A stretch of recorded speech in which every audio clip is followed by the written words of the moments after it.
how to assemble the brand new Dillon XL750.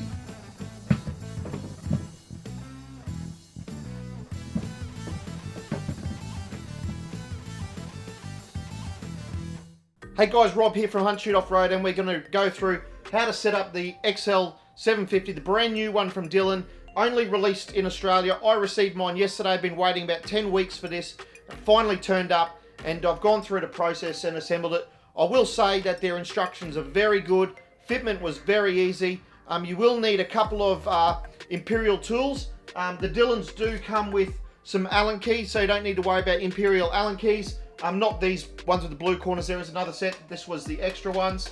But you will need I think it's a 7/16 spanner and a shifter for the one on the handle. So that's about it. Let's get stuck into it. And don't forget, smash that subscribe button right now if you're keen to see some more videos for the Dillon 750. So we'll get underway of installing the Dillon XL750, the new progressive press from Dillon. I do have the Inline Fabrication Ultramount with the quick release plate, so I can change that between the Dillon and also the RCBS, which I have already shown in the past. So what we're going to do is we'll start by installing the plate to the press, to the bottom, so then we can mount the press and then begin the rest of the procedure. We'll do this bottom left corner first, just to hold everything in place.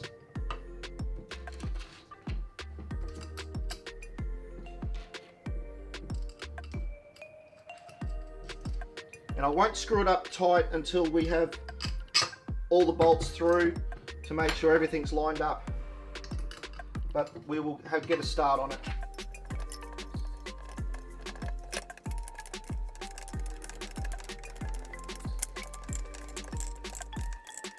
Okay. Now I can probably put that back up here a little bit.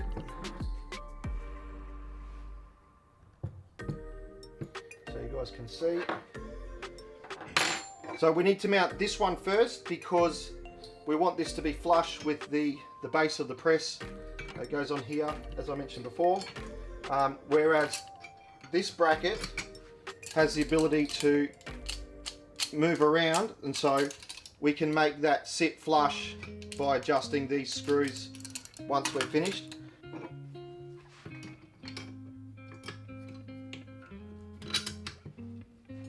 Okay, to make it easier for myself while it's in this horizontal position as opposed to vertical, we'll just remove the top half of the bracket so I've got finger room.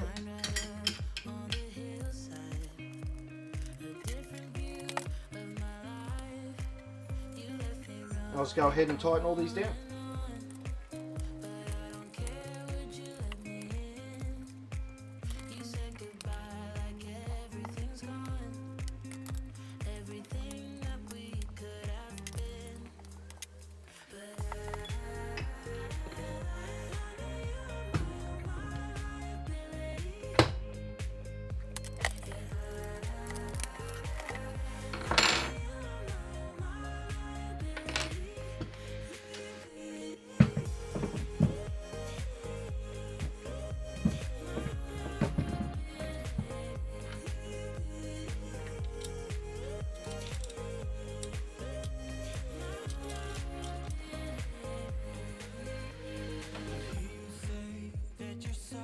Now we can reinstall the tool holder.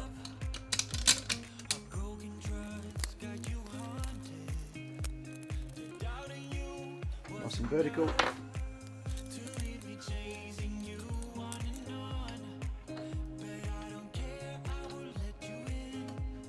Go ahead and slip the spent primer catch tray in. We'll now install the handle. Now this is the handle that comes with the Dillon. They do have a roller bar version as well, but I did opt for the Inline Fabrication. Now you will see this is bent forward. This does improve the ergonomics of it. So we'll fit this, but I'll just quickly, I'm going to actually steal the nuts off of the Dillon one because it's a massive lock nut. And I'm going to steal the washer as well, and I'll put a washer on the bottom as well as on the top.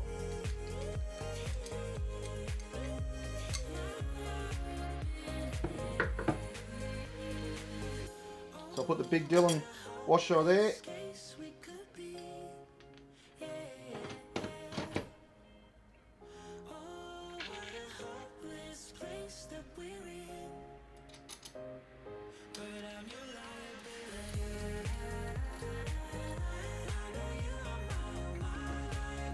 line that handle up.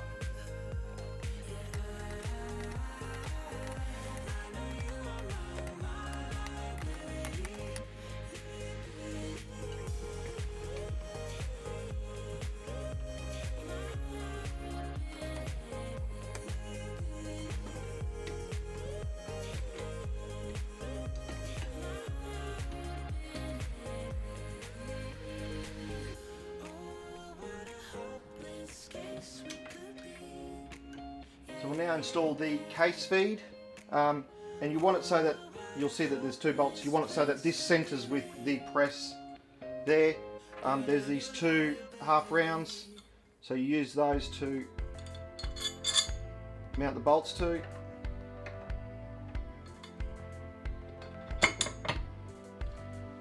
Get your nut on the other side.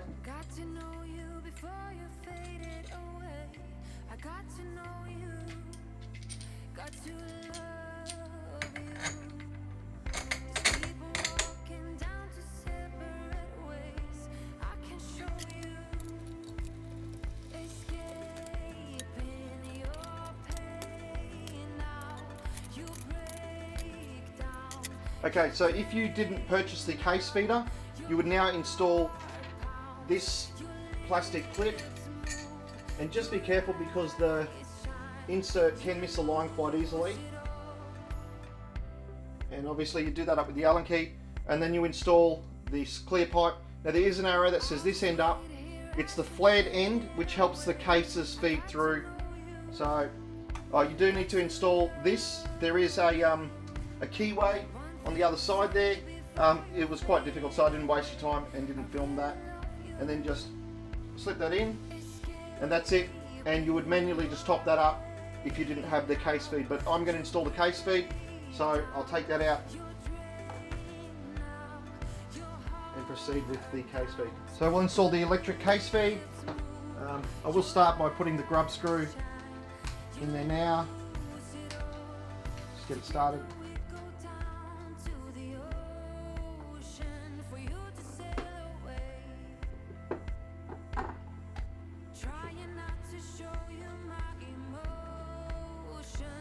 Then I'll align that with the adapter tube, and then tighten off that grub screw on the back. We now need to disassemble the powder feed, powder measure, I'm not sure what they call it for the Dillon, but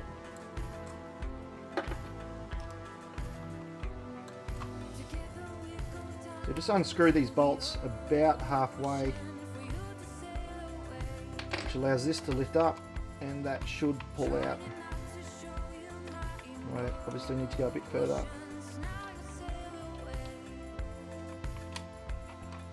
There we go. Now install the powder die into number 2 and screw that down until it's flush with the bottom is a good approximate starting spot.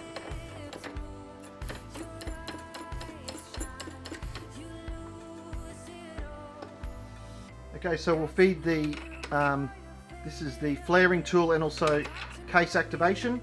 So I'll just drop that in there. Then we'll put the powder measure on, and you need to just line the groove up on the die there, and then tighten up these Allen keys once it's ready.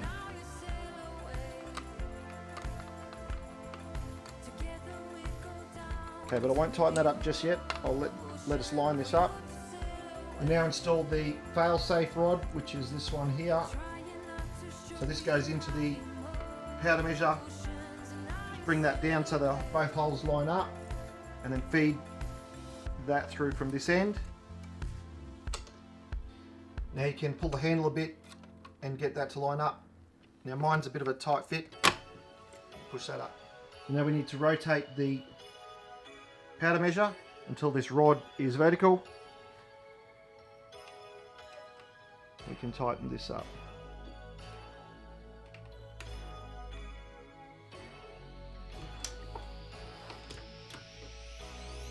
And you won't see any movement on here until the case activation is operating. So you need a case in there for it to effectively work. The next step now is to install these brass locator buttons, and they go in here and they stop the shells being able to come out while it's rotating, like so. And something that I actually forgot to mention that I purchased was these little tabs from Inline Fabrication, and what they do is they go on the buttons like so, and make it easier to remove said buttons if you need to pull a case out for some reason. So we'll just quickly whack those in.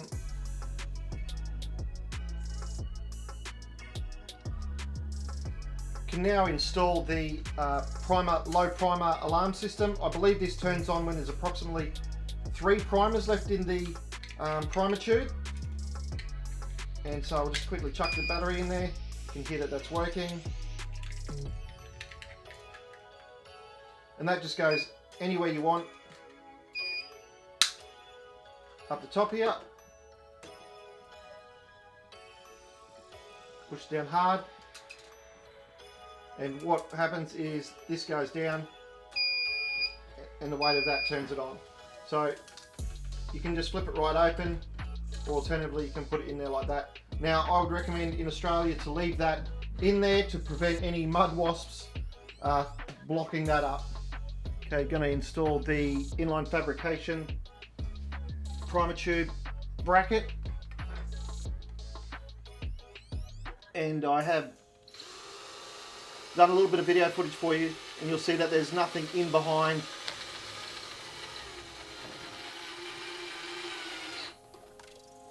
Nothing in behind here for the screws to go into.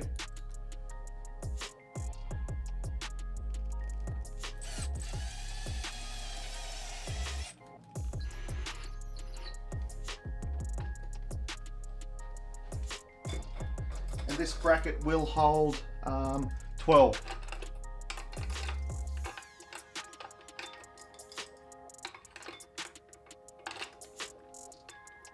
So you can see 3 per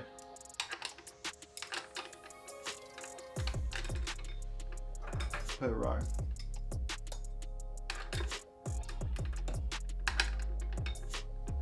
We'll now install the finishing bin. So put our bin barrier from Inline Fabrication to increase capacity. Pull the handle down and slide it in from the front.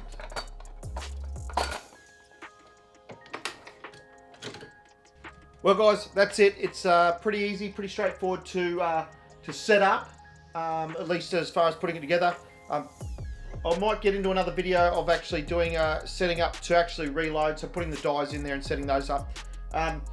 There's one thing I forgot, and I'm a bit mad at myself. I did buy the Dillon bullet tray. This did cost me a fair bit of money, but it does say on this that it's made to mount on the strong mount, this part here. And I knew that, but I had of course the Inline Fabrication, but the Inline Fabrication is not compatible with the strong mount. It's a completely different system. So I would have been nice if Inline Fabrication, when I had purchased all the other bits and pieces, said, hey, do you maybe need this piece? There's something else that the other guys get, but anyway, it doesn't. So I'm gonna have to buy that and pay exorbitant postage to Australia again to get that, to mount that over there, however that goes. I think it might go that way. But anyway, a small detail. Really happy with it. It looks really good. And look guys, please hit the subscribe button. Don't forget to hit the knockout bell so you get notified of when the next video is. And down in this corner there's also another subscribe button. And hopefully I've covered off everything. If you've got any questions, make sure you hit me up in the comments. And I'll endeavour to try and get around to doing what I can to show you guys what to do with the Dillon 750. So until next time guys, get them big bores, get outside, have fun, and get shooting.